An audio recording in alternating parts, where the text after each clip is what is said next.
Hey guys, Ali from ALTA. Hope you're well. Hey, today we're testing a very specific feature.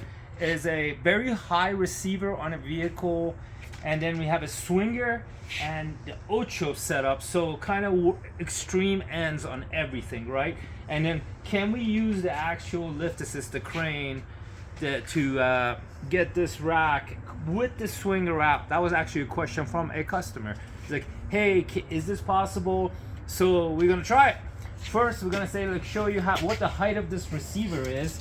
I would say about 23 inches to the center pin from the ground. So these are 30. I'm running 35s on this truck. It's not lifted, but it is. That's where the receiver is, and this is an aftermarket that we actually developed and built. I have the bolt out right now because we're gonna basically use this to pull it out. So let's see, basically. So can we do at about a 2 feet high receiver? Use the electric system to pull this completely out and then insert it into the actual stand and then pull it back out and insert it back in. That's what we're gonna try today. All right, so first is we got the rack out. The way I have this pinned, I have my first pin all the way back, so this can't come back anymore. And then I have this pin here, so if you had a vehicle there with glass or whatever else, this can't move forward to hit that vehicle. These are all safety. You can also bring your pin in even further if you wanted to. This one is kind of not hitting it there, but I already have the wheels locked, so there's that. It makes it a little easier to just leave it as is. So I'm gonna push this up, basically go pull this up and then see what happens. So it got too tight. I pulled out too hard. So right there's always a sweet spot for this. You gotta find that receiver is extremely tight because we have it over powder coated, and it's just not a typical receiver you're gonna see. So you're gonna have a little more room to play with. That one's super tight. So I'm gonna pull up on this a little more and down, a little more. There it is. So I have that out, right? What you notice is he's holding this arm is because the swinger itself is going to twist it. Let go. See, as soon as you do that, it's going to twist the rack, and that makes it hard to manipulate. So this is going to be, if you're going to do this with the swinger, it's going to be a two-person job. So he's going to hold that low bar. If you have the swinger on the other side, well, you're going to hold up this end. So you got a little holder for that controller right there.